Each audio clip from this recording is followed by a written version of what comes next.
मामला क्या चल रहा है नगर पालिका का? देखिए, लोकायुक्त का एक लेटर आया था, वो हमारे पास नहीं, प्रशासन में आया था। प्रशासन ने हमसे मांगा, तो हमने उसका पूरा बखूबी पूरा जवाब तथ्यों सहित हमने उसको भिजवा दिया है। और हमने उनसे अपील की है कि हमें सुनवाई का मौका दिया जाए, क्योंकि जब शिकायतकर्ता ने शिकायत की थी तो हमें कोई भी लिखित या मौखिक मतलब अपनी बात रखने का मौका नहीं दिया गया। इसलिए हमने उनसे अपील की है कि इसमें दोबारा से इसमें थोड़ा सोचें और हमें जो है मतलब जो है अपनी बात रखने का मौका जरूर दें। इसमें जो है 4 बिंदु पर शिकायतकर्ता ने जो शिकायत की है, तब उसने अपने कार्य का बताया है शिकायत में कि 2012 से मार्च 2018 तक का जो है ये शिकायत की गई है, जबकि मेरा कार्यकाल, मैंने जो शपथ ली थी नगर पालिका की, वो 12 दिसंबर 2017 में ली थी और ये प्रकरण इन्होंने 2018 तक का है। तो मेरा मात्र कार्यकाल का जो है 3 महीने में मैंने ऐसा क्या भ्रष्टाचार कर लिया या ऐसे कौन सी कब्जा करा ली जमीन पर, क्योंकि मेरा कार्यकाल जो है सिर्फ 3 महीने का था उस समय जब इसने शिकायतकर्ता ने शिकायत की। और ये प्रकरण इतना पुराना है कि 1966 से 1996, ना तो मैं 1966 में चेयरमैन थी ना 1996 में। और आप ये समझिए कि एक सरवट की भूमि जहाँ शिव मंदिर बनाया गया है, उस पर बताया कि भूमाफियाओं के साथ तुमने मिलकर के कब्जा करा दिया जमीन पर, जबकि मैं जब चेयरमैन नहीं थी तो मेरा तो उस चीज़ से कोई मामला ही नहीं है। और रही बात दुकानों की, वो दुकानों में पुष्टि की है तत्काल समय में जो जिलाधिकारी थे, एडीएम की रिपोर्ट पर उन्होंने पुष्टि की है कि ये उसी समय पर इसको कार्य को रुकवाना चाहिए थे, दुकानें बनवाने से रुकवानी चाहिए थी। अब उसे तुड़वाने का जो है वो कोई ऐसा है ही नहीं, जो मैं थी ही नहीं चेयरमैन, तो मैं क्या करती उसमें। दूसरा है कि जन्म मृत्यु प्रमाण पत्र, इसमें जो है आपने जो है 3 बना दिए, जबकि इसमें ये चेयरमैन का कोई भूमिका नहीं है, उसके कहीं साइन नहीं होते। ये एक प्रशासनिक क्रिया है। इसमें महारजिस्ट्रार दिल्ली के आदेशानुसार अगर नगर पालिका में नगर स्वास्थ्य अधिकारी हैं तो वो और उनकी पूरी जो टीम है वो कार्य करेगी, और उसके बाद जो है सिटी मजिस्ट्रेट के पास भी जाता है। ये एक बहुत बड़ी प्रशासनिक क्रिया होती है, इसमें चेयरमैन का कोई रोल नहीं है। तीसरे जलकर और गृहकर, आपने जो है वसूली कम की, हमने तो और बढ़ाई वसूली। आप ये देखिए कि हमने सेल्फ असेसमेंट लागू किया, किसी पर अतिरिक्त भार ना पड़े। इस सब को देखते हुए हमने जो है सेल्फ असेसमेंट लागू किया कि आप अपने हिसाब से जो है गृहकर और जलकर जमा कराएं।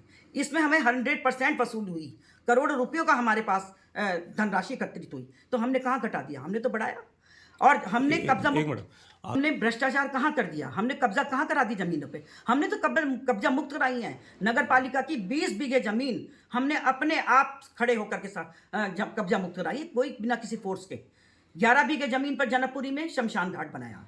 4 बीघे जमीन पर हमने बारात घर बनाया जिसमें गरीब कन्याओं की शादी हो सके। 2 बीघे जमीन पर हमने जो है 4 दीवारी कराई, कब्जा मुक्त करा करके नगर पालिका के अंडर में ली। सरवट की वहाँ पर पार्क की जमीन थी, इधर जो है नगर कोतवाली के पास जो है जमीन खाली करा करके उसे कब्जे में ली हमने। तो हमने कहाँ कौन सा भ्रष्टाचार फैला दिया। आप ये देखिए कि जो नगर पालिका 16 करोड़ लॉस में थी, सबके देनदारी देने के बाद, सौंदर्यकरण कराने के बाद, विकास कार्य कराने के बाद आज 95 करोड़ नगर पालिका के में मौजूद हैं। सब कार्य कराने के बाद आप बताइए कौन सी यूपी में ऐसी कोई नगर पालिका होगी जहां इतना पैसा होगा। और आज जो वर्तमान जो वो हैं चेयरमैन, वो भी यही कहती हैं कि इतना पैसा है नगर पालिका में, काम करा रही हैं वो भी। और आज जो कार्य हो रहे हैं आप ये देखिए, जो हमारी नगर पालिका की बिल्डिंग है उसे मैंने कहा था मिनी सचिवालय बनाऊंगी, तो आप देखिए कि मिनी सचिवालय ही बन रहा है। वो 3 गेट पास किए थे वो बन रहे हैं, दोनों पार्क को कहा था वो बन रहे हैं। बिल्कुल जर्जर अवस्था में जो हमारा संसद भवन था जिसमें हमारी मीटिंग होती, बोर्ड मीटिंग, उसमें 20 लाख की लागत से मैंने वहाँ पर जो है कार्य कराए हैं, जिसमें बैठ के भारत माता का चित्र लगा हुआ है। और संसद में बैठ करके जो है इस तरह की बातें ये लोग करते हैं। जो आप मानते हैं जिसने शिकायत किया वो बेबुनियाद है?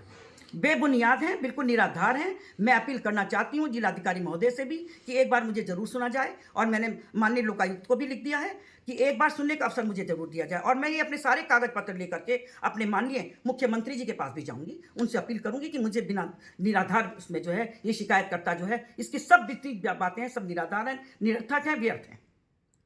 कहीं भी मुझे ये बताएं कि मैंने क्या वो किया है। जल मूल्य मैंने सब बढ़ाए। जल मूल्य में लिखा है कि गोपी चंद ने जो है नीचे ऊपर घटा दिए हैं। मुझे किसी मकान मालिक का बताएं तो सही कि कोई मेरे पर शिकायत तो आए, उसमें जो है जलकल के अधिकारी हैं, एई हैं, ईओ हैं, वो सब मुझे शिकायत तो करें कि हाँ किसके यहाँ से बिल ज़्यादा गया है। आज तक तो नहीं आया। और अगर शिकायतकर्ता को कोई शिकायत करनी तो मुझसे तो बताते कि इस तरह से 60,000 भवन है जिस पर से हमारे गृह मूल्य और गृह कर जल कर आता है।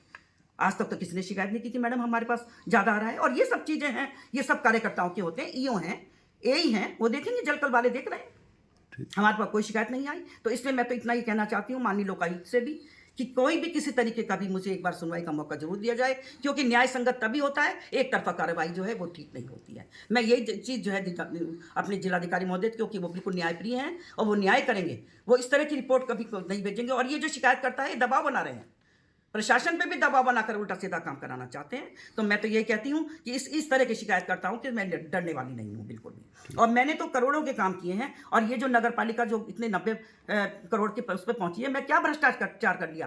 क्या मैंने बिजली का बिल कम कर दिया? 90 लाख से 16 लाख पर मैं उसको ले आई, तो क्या मैंने भ्रष्टाचार कर दिया?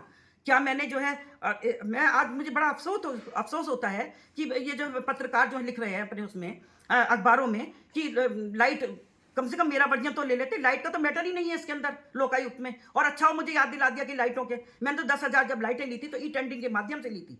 6 करोड़ 20 लाख का मुनाफा किया नगर पालिका सीधे सीधे। आप ये देखिए, हमेशा जो भी काम किया है पारदर्शिता से, बिना किसी उसके, और अपना पूरा तन मन से किया है। कोरोना काल में आप ये देखिए कि किस तरह से हम सड़कों पर रहे, क्योंकि हमारी ड्यूटी थी। हमारे माननीय प्रधानमंत्री जी को आप देखिए किस तरह से जो है राम मंदिर का निर्माण करने में उन्होंने नीचे तबके के लोगों को सम्मानित किया है। संसद भवन में जो कार्य कर रहे हैं उनको वो सम्मानित कर रहे हैं।